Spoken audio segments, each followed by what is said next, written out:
What's going on YouTube? This is Cap24 coming back with another play out of the Gun Bunch tight end formation series that we're doing all week long out of the Dolphins playbook. Today is Friday, which means we now have our full formation scheme available at our website. And for those that are part of our VIP package, you'll be able to access that as well. We did show you yesterday a play called tight end corner. We showed you a really nice way to have a new cover 3 bomb concept. We're going to show you the same play, run a little bit different and have some similar success, and kind of go back and forth with these type of setups to really give your opponent a little bit of a headache. So let's go take a look. Just like yesterday's play, we want to make sure that we're on the right hash mark in order to make this work the best way. And what we're going to do for the setup is we're going to block our running back. Then we're going to put the Y on a streak, the X on an in, and we're going to take this player right here, the B receiver, and we're going to motion him to the left. So it's going to look like this, okay? Now when we do this, I'm just going to go ahead and get yourself in a cover 3 normal alignment with cloud flats out there. It doesn't matter if it's cloud flats, hard flats, it's all the same.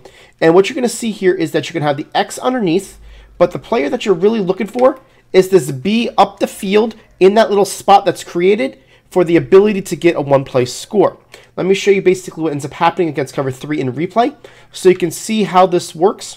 And what's going to end up happening is that this tight end does a really good job of getting the attention of the corner on the right-hand side, giving us the ability to throw this over the middle, and we can wait as long as we want and just pass lead them up, and you're going to be good to go for the opportunity of getting that one-play score. Now, what I like about this is that you also have the ability that if a user is playing a little bit more high, then we can throw it underneath. But most of the times, the users are going to give up on that guy as he crosses that right hash mark, because typically that's where most people have to cover up until.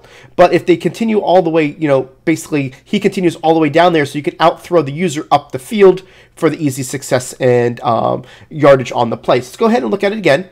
This time what we're going to do is we're going to put the players in inverted coverage, okay? We showed you in yesterday's video, that's how it stopped the play. Well, this will definitely slow down the one-play score, but it does open up other things when they invert. So what we're going to do here is put the Y on a streak, X on an in, block your running back, and move this player over, right? Now, what you're going to see is that first and foremost, you're going to have that X underneath, right? We can throw that X right away. And then what we're going to do is we're going to wait, and we're going to be throwing it to this A.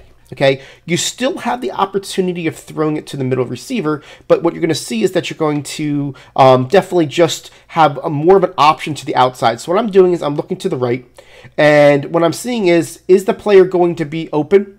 And that's if I don't like the underneath pattern. So the underneath pattern is going to be open all day, right? Unless they jump that. If they jump that pattern, then we're going to be able to throw the post across. But we know that in inverted coverage, that cornerback is running down the field. If I saw that the cornerback was low, then I would be changing my mind and going to the post that's coming across the field. If I see that that cornerback is bailing out, now I know I can throw it to this player over here and have a really successful play as well without really too much effort as far as making that work. So that's really how it's going to work against those coverages. Now against cover 3, where they're protecting the sticks, that's where they're going to be a little bit better for them when it comes to stopping the B receiver, but we're still going to have options as well. Typically speaking, like when I run this play, I'm going to look at the X, look at the A, and the B. So the X is always going to be that player underneath. Whenever they protect the sticks, they're going to leave the underneath a little bit more open from the player that's not the user.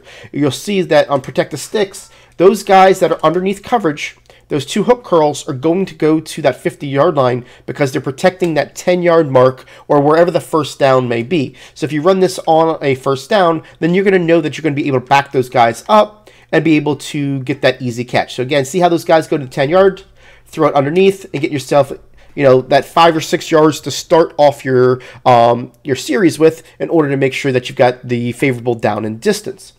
So now let's go look at cover 2. And you're going to see that we're going to have some similar success. And go ahead here. And we'll put the middle guy in the deep blue. And what we're going to do again, X and the drag, on the in, put Y on a streak, move the guy over. So it's going to end up looking like this. Let me just baseline so that guy's not out of position. I don't want to show something that's false here. He's back in the same spot. And what you can see again, you're going to see that the Y is going to have the opportunity to get underneath. and then you also have the B underneath as well, right? So you got that high-low, just like we showed you in yesterday's, where we're basically coming from the right side and doing the in. This time we're doing it from the left side. So it's going to give a little bit of a distraction to your opponent, trying to figure out which side the post is coming from.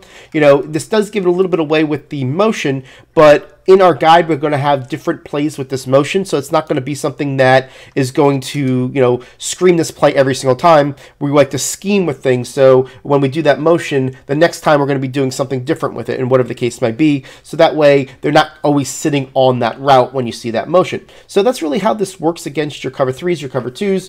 So let's go look at cover 4 real quick, just so you can see, you know, when they go and do this and they protect the sticks, that way they're playing the normal cover 4.